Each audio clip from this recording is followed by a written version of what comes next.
Welcome to Situational Awareness, a podcast brought to you by Militarny.com.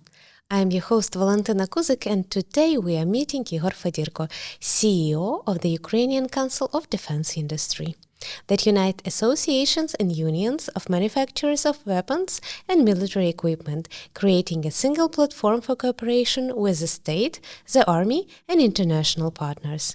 This episode is produced within the joint project of the Ukrainian Council of Defense Industry and Militarny.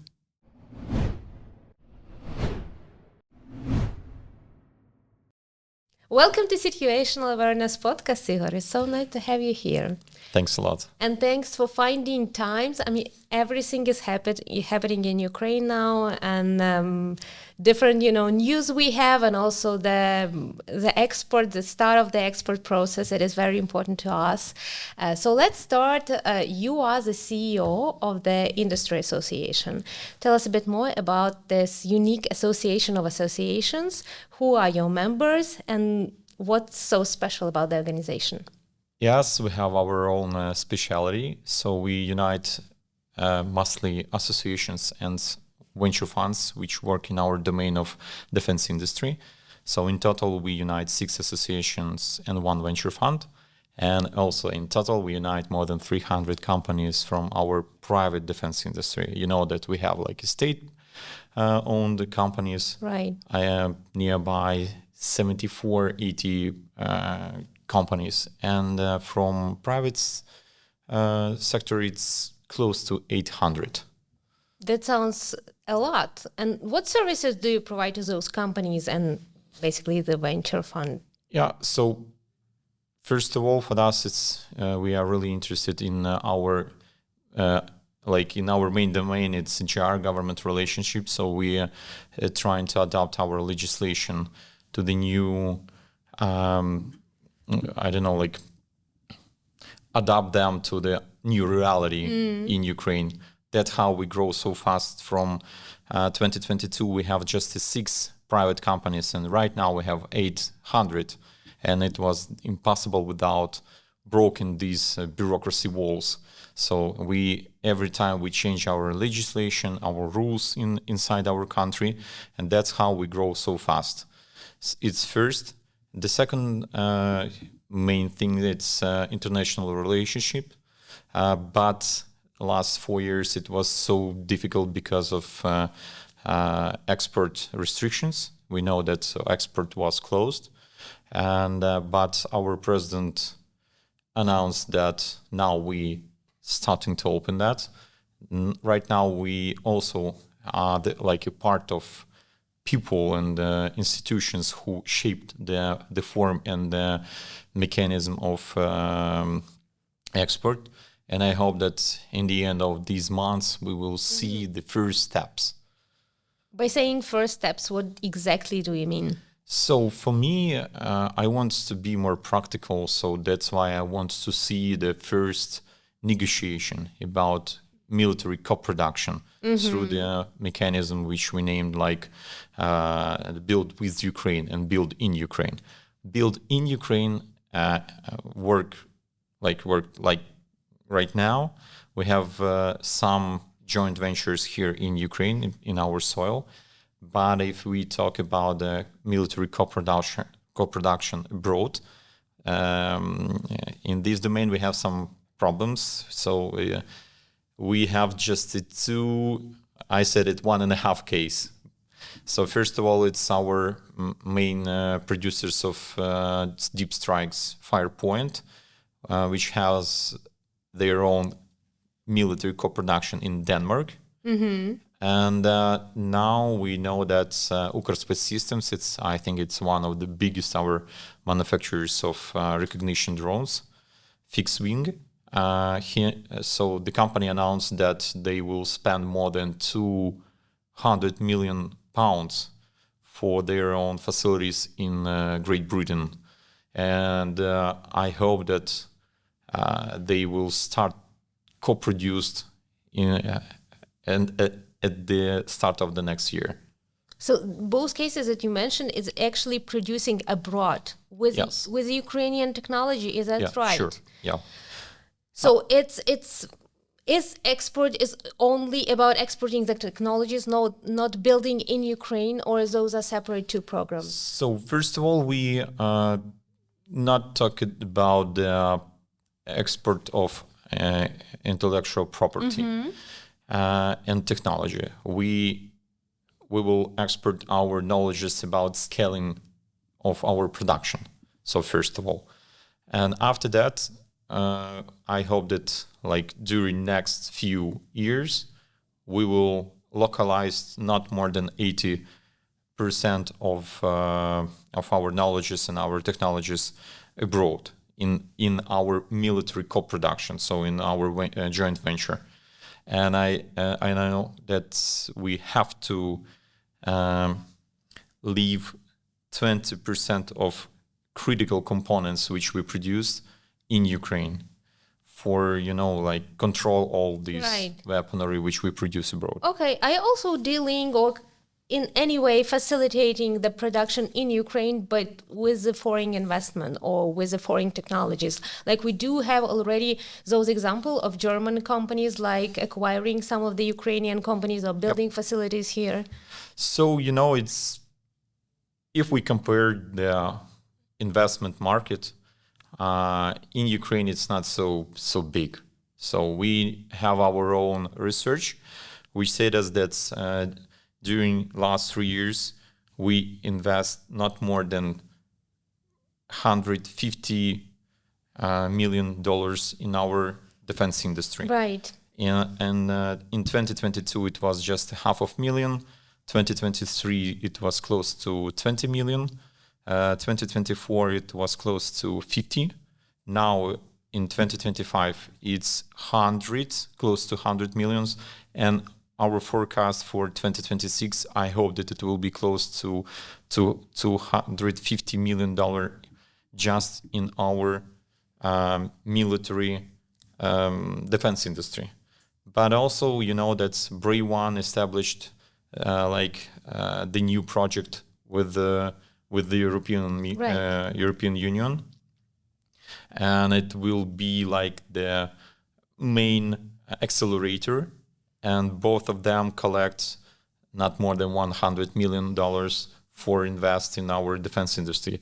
And if we combine all these quantities and compare with the European Union, it's like 1 or 2% of them. Yeah, so. I agree with you. And just recently, there were news of NATO's fundraising $120-something million just for one drone startup in US, which is comparable to the funding for the whole Ukrainian defense industry. And that's why I really want to open this expert, because when our company established the co-production or joint venture abroad with some partners inside, like Denmark, we know that the value of the company grow so fast, but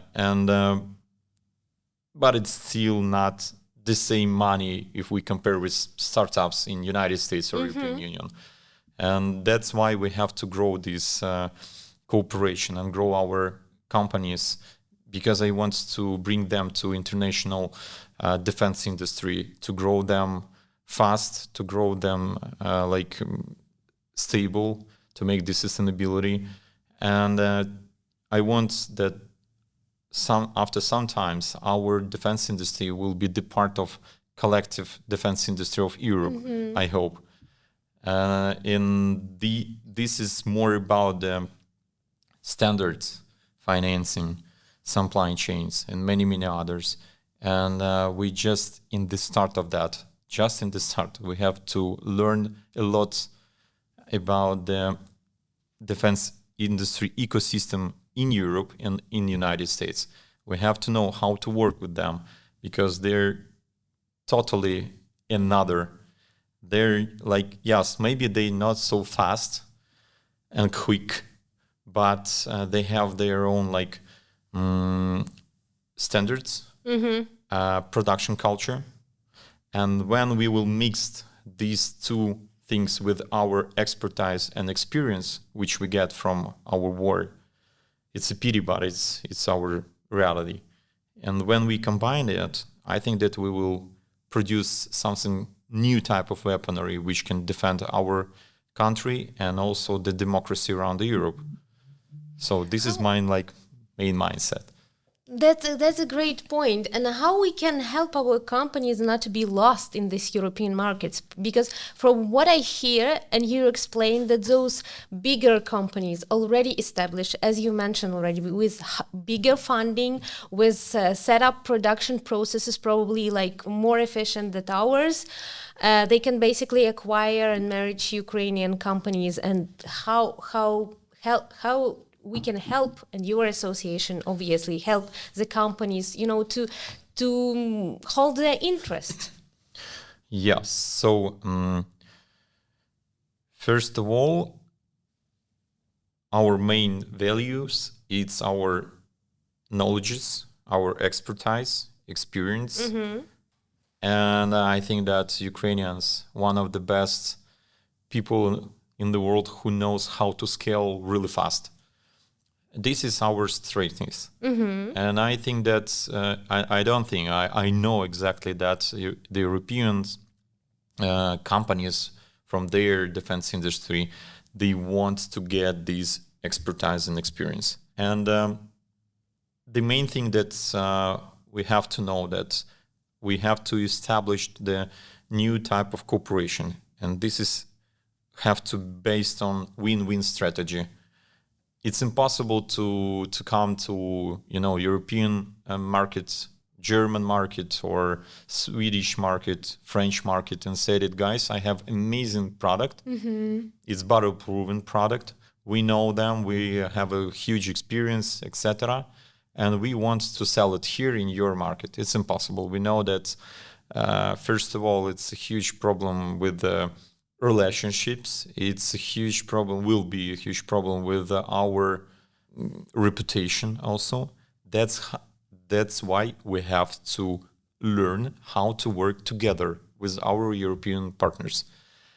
How we build these bridges. First of all, we work with our colleagues in the all European countries with the same specialized European association, mm-hmm. which unite the defense companies in industry in their own country. It's the first domain. The second domain, we give a lot of information about our market for their governments, for their authorities, mm-hmm. because they also want to know what exactly the product we have, right? The quality, the quantity, the people around. They want to know with whom they can, work together. So, and we facilitate these processes, and I think that we are doing this pretty well. We sign a lot of agreement with our colleagues around Europe. Mm-hmm. Right now, we have more than 100. Requirements about the cooperation. A lot of companies comes in Ukraine, trying to find the best partners here in Ukraine, and also they planned to build this co-production in our soil, and also the part of them will be in their soil. Mm-hmm. And maybe we will work, not maybe, we will work through the mechanism of build with Ukraine. Right. But build with Ukraine is just the one type of our export mechanism. So we know that we have also the straight export and or direct export. These things, I think that not ready yet because our company is not ready to sell it directly. Mm-hmm. First of all, because of standards. We know that the NATO standards are different. That's why we have to be prepared for these difficulties. And also we trying to engage in other specialists who can teach us what it means NATO standards. Mm-hmm. Because 90% of them are closed for us. So it's like, it's not the hide, but it's like not a top secret, but it's secret. classified. That's why we can get them just through the G2G level. So and it's just the one type of difficulties. Right. That's why. But this is very important one, because you have to comply with the NATO standards to be, to sell to NATO countries, right? Yes. So are you also dealing with the governments? You mentioned that you have some governmental-ish cooperation, but you mentioned it's G2G, so basically it's between the governments. Probably ZBROYA 1 is so Ukrainian. It's like round table. As usually when we met together, we know that our government in our right side, and we are like the part of defense industry in the left side, and also with us as state companies which represent in Ukraine by Ukroboronprom. The same situation in front of us. So the government of, for example, Denmark, MOD, or someone else, their own Danish industry, it's DI, it's biggest association which unite defense industry in Denmark, and that's how the conversation starts. So it's impossible to be or provide some G2G level or B2G level without your government, right? Which sit nearby you. So it's impossible. That's why we every time we together represent our defense industry, and together we discuss with governments, with associations, what exactly we need and what exactly they want. So that's how we compare our possibilities and our needs, and that's how we work together. And that one more time, for example, with Denmark, we working still really fast. They are maybe like the front line. They know exactly what they need, what we can produce, what we can present for them. They have a lot of mechanism how to work with Ukraine, Danish model, military assurance. They invest directly to the D3 invest fund for reinvest this money to our defense industry.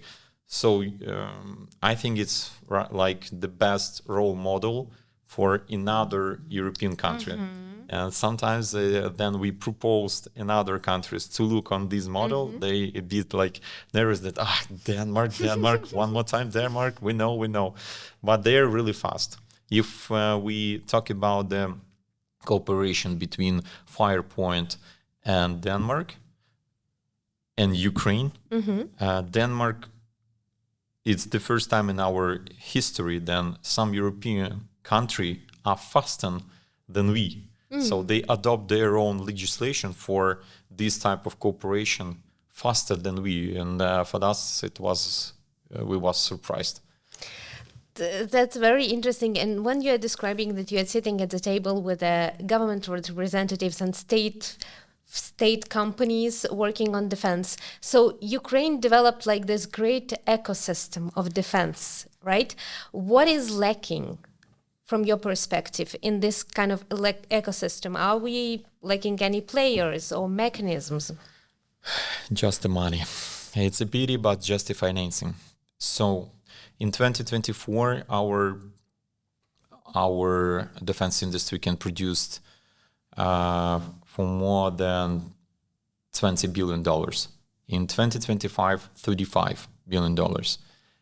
And in the end of 2025, our president in Defense C3 conference said that now we can produce just deep strikes and missiles for the quantity of $35 billion. So our prediction that we will rise our production in 2026 till the 60 or 55, $60 billion. But right now, in Ukraine, the state procurement can provide just the 35-40% of our possibility to produce our main capacity. That's why that we have a huge free capacity. And our manufacturers every time ask us just like, guys, what we have to do with that, what we can to do. Maybe you will open the export. Maybe we will find some another buyers or some another solutions. Maybe you can go around the world, what exactly our government do and doing right now, to collect another money through the mechanism of Danish model. And we know that 14 countries joined to this model and give us the funding for the direct procurement. But if we combine all of these financing, is covered just at 35-40%. That's why I think that the main problem is the financing. Because if, like we said it, guys, to our industry, why you don't take these all type of loans that we provide by government, by banks? They said it, but for what reason? For scaling our production. And then doing what, right? Yes. So maybe you need some money for automatization of your processes, of your production. But for what reason? So to make it more efficient, the production, yes, right? exact. But you know that this type of manufacturing culture are working good right now. That's why maybe they don't want to change it. But I know that when they want to be the part of European defense industry, they have to be like that. They have to be like the processes, the standards, the automatization of their processes of production, and many, many others. That's why it's just the question of time. But one more time, the financing is the main problem for us. What else can we do? Because you mentioned, okay, we can make our processes more efficient, right? We can invest into, I don't know, training or, installing any kind of Lean Six Sigma processes to make them lean. Yeah. We can open the export, which kind of our government is already doing or starting to do. What else can be done to attract funding here? Can you tell us maybe a bit more about the Danish model? Maybe not all of our listeners, international audiences, know what exactly it means. Okay. For example, it's one of the best case. So Denmark asked us that, guys, what do you exactly need and how much money we have to collect and bring to you to procure that? It's Danish government. So. Yes. It's like it was a few years ago. And our government said that, guys, we need more artillery systems. This is the Bogdana, which produced by KZVV. And we need a lot of them.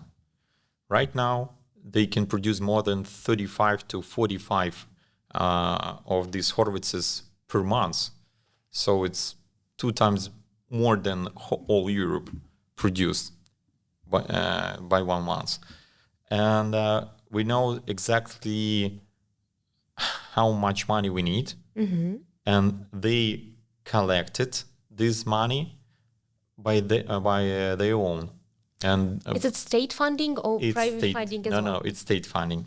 And they give us this funding for direct procurement. So that's how, through this mechanism, they directly buy the stuff, military stuff for our army.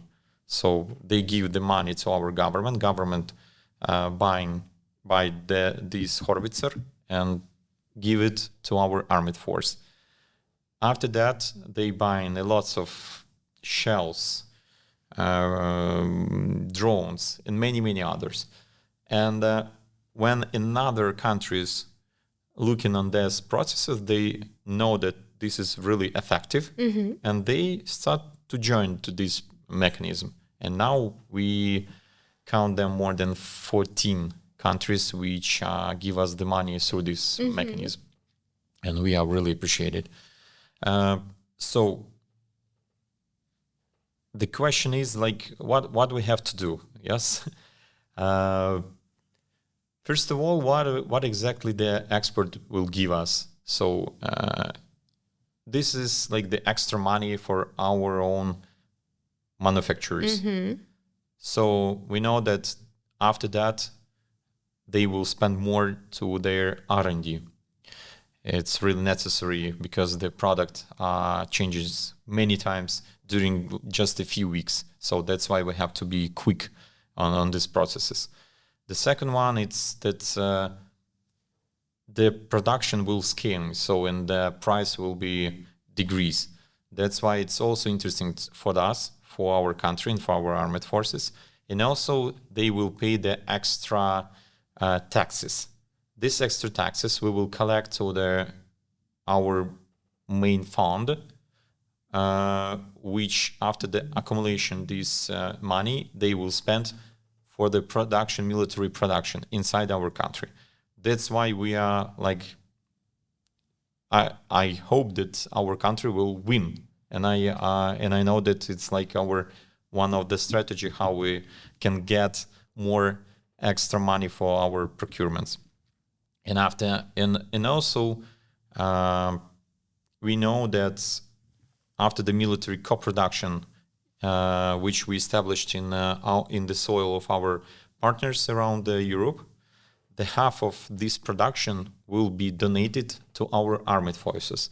This is our the rule of cooperation, and our partners know that it's okay because the war right now in Ukraine, not in their soil, and because of we still standing. Yeah. And also for them, it's their countries also will win because they will get our knowledges and expertise. That's why we say that it's like win-win strategy. And I hope that we will start it in the nearest months. What more? So, as I mentioned before, the capitalization of our companies will growing because of military co-production and joint venture. And just when we starting to talk about the export, a lots of investments and venture funds interesting in our defense industry because of they know that now the company in which they will invest can sell their product around the world. Right. So the market will be growing for these companies. And in our base, we have the UCDI Invest Club. And just a few months ago, we unite just a few venture funds, not more than 5. But right now it's 16. And more of 10 of them are in the line and waiting when we join them. What does it mean, having this club? What are you doing in a club there? Yeah, so first of all, a lot of new invest funds which wants to come to our market. They want to get this overview, get some information about the companies, about the environment, ecosystem, and many, many other interesting information. And you have the information. Exactly. We know which of our companies really need the investments, who are ready to invest. Because we say that battle proven, it's not the same like investor ready. So this investor readiness we have grown because a lot of our companies, they established just a few years ago. Some of them 1 or 2 years ago. So they're battle proven, but not invest ready. Exactly. And what's the percentage of those invest ready? I think that not more than 15 to 20% of our market really ready to invest for investments and ready for export, not more, because of standards, because of their processes inside the companies, and many, many other things. A lot of companies was established by IT sector people. They are really good on some IT product, but you have to know how to run the business. Right. Yeah, and this is like the main things. Are you building the capacity of those companies?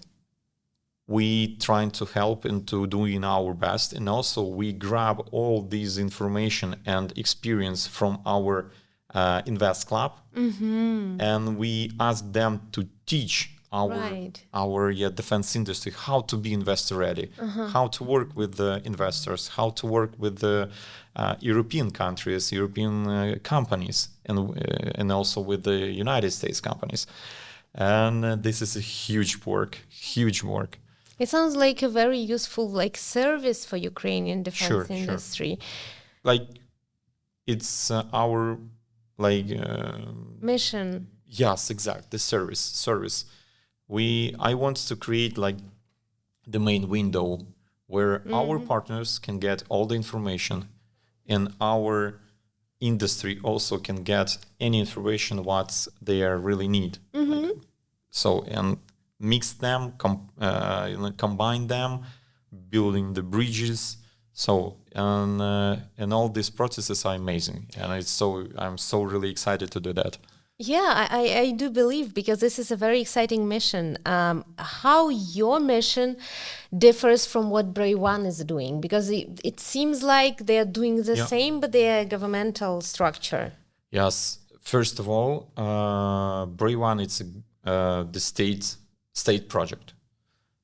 They're amazing accelerator. First of all, they are the accelerator. They work mostly with the startups and R&D companies.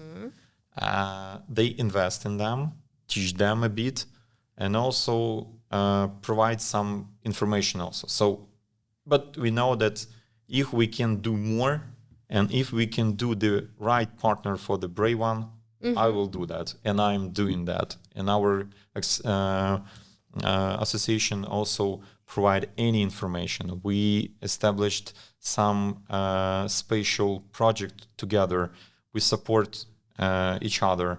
We exchange the information between us. So we doing a lot. So all of us, state companies, private companies, ZBROYA, any accelerators, defense builder, D3, UA1, investor funds. So all of us, we are like a family. We are the Ukrainian defense industry. Right. You're building the ecosystem and not competing with each other, right? And the next step for us, this is the expert. Because if we create the rules inside the country, I think that this job not still done, but we all together doing that. The next level, like the boss level for us, it's the expert. We have to teach them how to work. We have to teach them how to make the negotiation, to prepare right papers, to prepare their standards, their processes. This is like a huge work, as I mentioned before, and just us, if we will use just our resources, it will be not enough. That's why we have to be the partner, and we love to be the partner with the ZBROYA and all the parties of our like the complementary stakeholders. 100%. Speaking about markets, what's the most promising market for Ukrainian defense startups? Are there Drones. Europe? Yeah, I mean territorial. Territorial. Like Europe, Asia, US. Where do you see the most perspective? Historically, for us, the main market for us, it was the Asia and African countries. Right now, we can't sell our products, yes, to these markets because of government restrictions.